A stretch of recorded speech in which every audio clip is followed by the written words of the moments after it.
तो मोलरिटी के बारे में हमें पढ़ना है। मोलरिटी मतलब मोलर, जिसमें आर आएगा।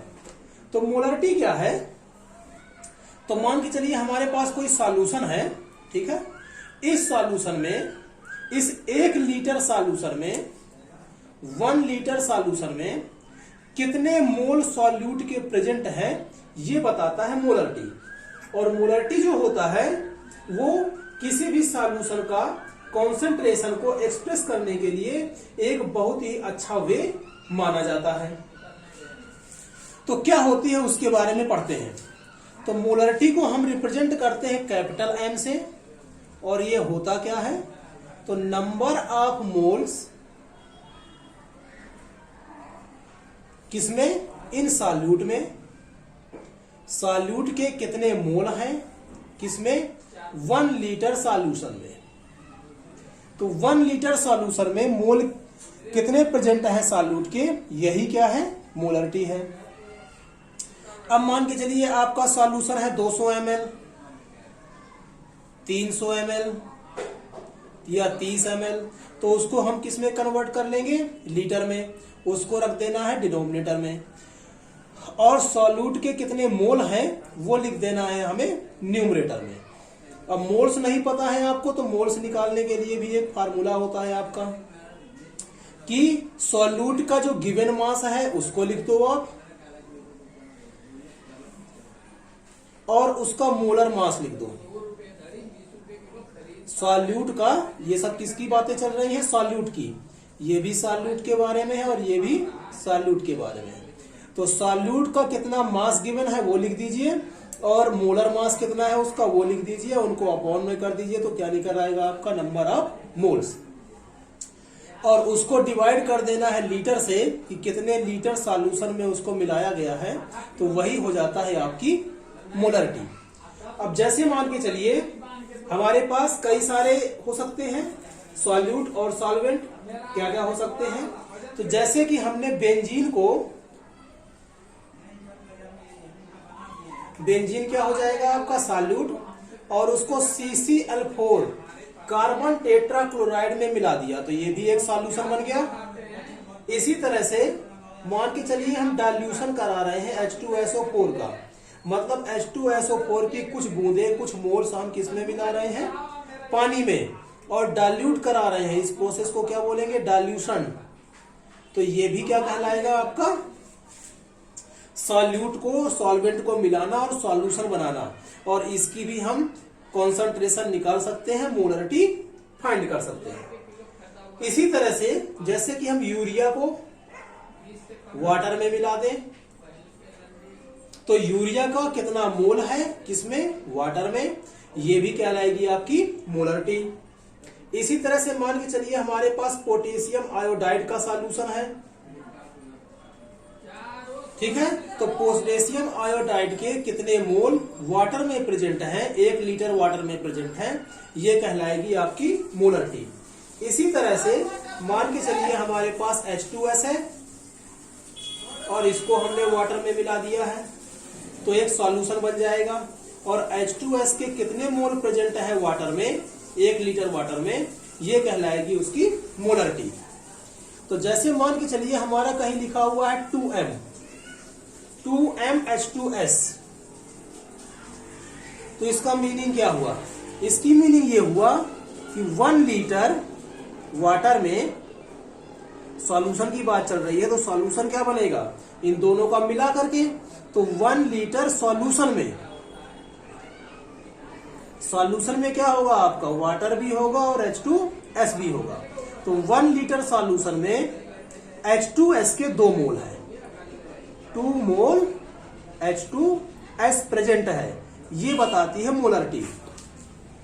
किसी में हो सकता है 0.2 मोल दिया हो कि 0.2 मोल क्या है? KI है। इसका मतलब 1 लीटर सॉल्यूशन में जिसमें क्या होगा? KI भी होगा और वाटर भी होगा।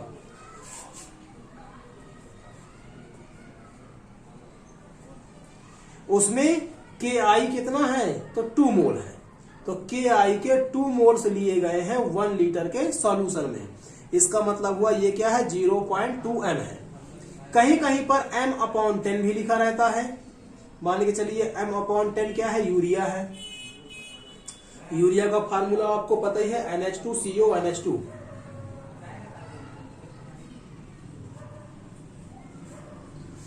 तो इसका भी मतलब ये हो जाएगा कि 1 लीटर सॉल्यूशन में क्या आएगा, वाटर भी आएगा और यूरिया भी आएगा। उसमें यूरिया के कितने मोल प्रेजेंट हैं, तो 1/10 मोल यूरिया के प्रेजेंट हैं। इसी तरह से कोई एग्जांपल हो सकता है आपका m/2 या m/5, आप कई बार देखे होंगे बुक में। तो m/2 क्या है, मान के चलिए आपका बेंजीन है और इसको मिला दिया गया है CCl4 में। तो m/2 बेंजीन का मतलब ये हो गया कि 1/2, जिसको हम 0.5 भी लिख सकते हैं, ठीक है, मोल प्रेजेंट है किसमें, इनके सॉल्यूशन में। तो 1 लीटर सॉल्यूशन का मतलब जिसमें बेंजीन होगा, बेंजीन को पता है आपको C6H6 लिखते हैं, और कार्बन टेट्राक्लोराइड CCl4।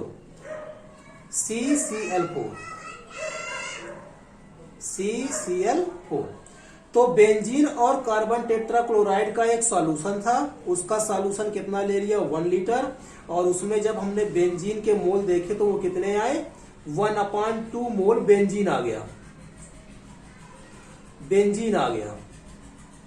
तो हम बोलेंगे कि उस सॉल्यूशन का जो कॉन्सेंट्रेशन है वो कितना है, m/2 है। इसी तरह से m/5 का। तो इस तरह से यदि आपका कहीं लिखा हुआ है तो आप लिख सकते हो इसको कि आपका कितना कॉन्सेंट्रेशन है और किसमें, मोलरिटी में। इसके आगे हम बात करेंगे कि मोलरिटी जो होता है हमारा, वो एक अच्छा एक्सप्रेस करने का तरीका होता है कॉन्सेंट्रेशन को किसी भी सॉल्यूशन का। आगे है कि इसका एक डिसएडवांटेज भी है। क्या डिसएडवांटेज है, कि जो मोलरिटी होती है वो लीटर में डिपेंड करती है। लीटर का मतलब क्या हो गया, वॉल्यूम किस में नापते हैं हम, लीटर में, या फिर सेंटीमीटर क्यूब में, या फिर मीटर क्यूब में, इसी में नापते हैं वॉल्यूम। तो 1 लीटर बोलो, सेंटीमीटर क्यूब बोलो, मीटर क्यूब बोलो, ये सब क्या है, वॉल्यूम। तो मोलरिटी जो है वो वॉल्यूम पे डिपेंड करती है। और वॉल्यूम जो होता है आपका, वॉल्यूम जो होता है वो टेम्परेचर पे डिपेंड करता है।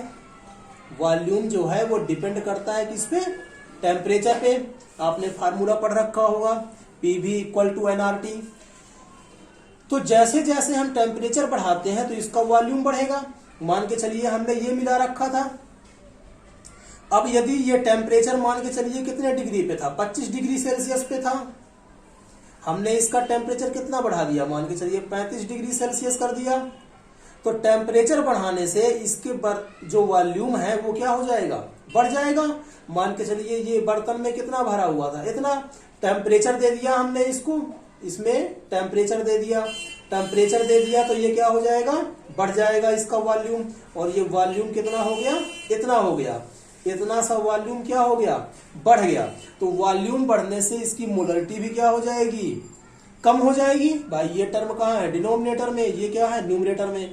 तो ये घटेगा तो ये बढ़ेगा, ये बढ़ेगा तो ये घटेगा। तो वॉल्यूम के बढ़ जाने से मोलरिटी क्या हो गई, घट गई, मतलब उसका कॉन्सेंट्रेशन क्या हो गया, घट गया।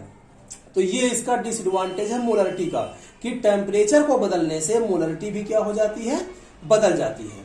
वॉल्यूम बढ़ेगा तो मोलरिटी घट जाएगी, और वॉल्यूम यदि घटेगा, आपने इसी का टेम्परेचर और कम कर दिया, मान के चलिए 0 डिग्री सेल्सियस कर दिया, तो टेम्परेचर के कम हो जाने से टेम्परेचर के कम हो जाने से वॉल्यूम भी क्या हो जाएगा, कम, और मोलरिटी क्या हो जाएगी, ज्यादा। तो मोलरिटी बढ़ जाएगी। तो मोलरिटी का बढ़ जाना या घट जाना एक क्या है, डिसएडवांटेज ही है। तो इसीलिए जब इस तरह की परेशानी आती है कि टेम्परेचर बढ़ाने घटाने से वॉल्यूम घट बढ़ रहा है, मोलरिटी घट बढ़ रही है, तो उस टाइम पे हम क्या करते हैं, मोलरिटी में ना लिख करके मोलरिटी में लिखते हैं। किस में लिखते हैं कॉन्सेंट्रेशन को, मोलरिटी में। और मोलरिटी का चैप्टर जो है, मोलरिटी का जो टॉपिक है वो आपको पिछले वीडियोज में बना चुका हूं मैं, तो उसमें जाकर के आप देख सकते हो। तो इस तरह से ये मोलरिटी का टॉपिक हुआ आपका।